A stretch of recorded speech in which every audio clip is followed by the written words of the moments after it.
Prolapse किस वजह से होता है, इसकी मुख्तलिफ़ वजूहात हो सकती हैं, जिसमें एक तो जानवर की खुराक का मसला आता है कि जानवर को जो खुराक दी जा रही है वो उसके मयार के मुताबिक नहीं है, यानी जितनी जानवर को खुराक चाहिए या तो कुछ लोग उससे ज़्यादा दे रहे होते हैं, जानवर को जो ऑयल वगैरह दे रहे होते हैं, इसके अलावा घी वगैरह दे रहे होते हैं, यानी ओवरलोडेड कर रहे होते हैं, जिसकी वजह से जानवर को प्रोलैप्स का मसला बनता है। या फिर जो दूसरी वजह आती है हार्मोन इम्बैलेंस की आती है, यानी जो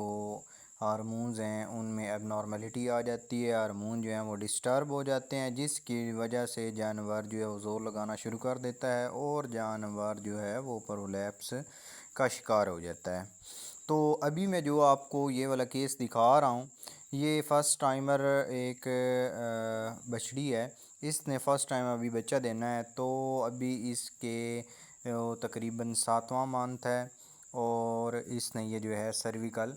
प्रोलैप्स जो है ये इसने निकाल दिया है। प्रोलैप्स जो होते हैं वो दो तरह का होता है, एक होता है सर्विकल प्रोलैप्स जो कि जानवर को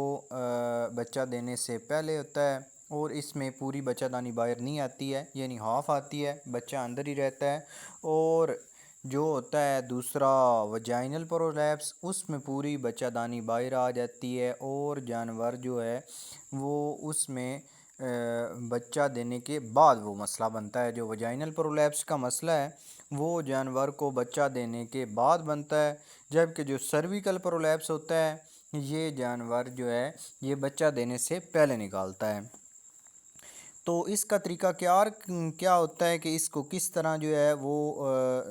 करेक्ट करना चाहिए, ठीक करना चाहिए, कैसे इसको चढ़ाना चाहिए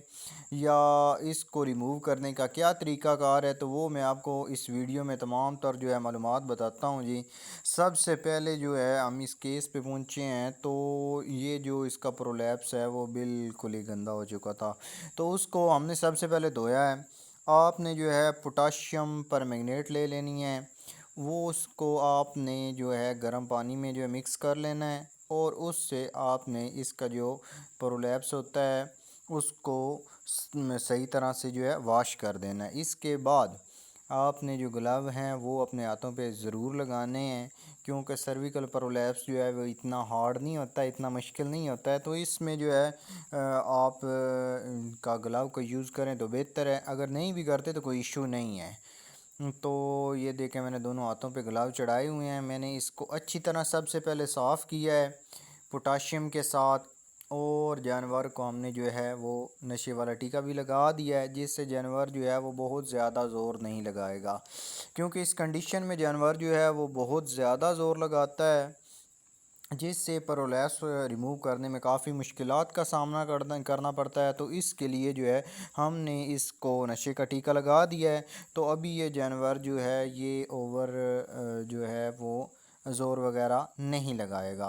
तो ये देखें जी, ये ख़ुद ब खुद जो है बैठ गया था जानवर और इसको मैं अच्छी तरह से रिमूव कर रहा हूँ, यानी उसको पहले ऊपर की तरफ उठाते हैं तो उसका यूरिन जो है, क्योंकि वो रुका हुआ होता है तो यूरिन खारिज करना लग जाता है जानवर।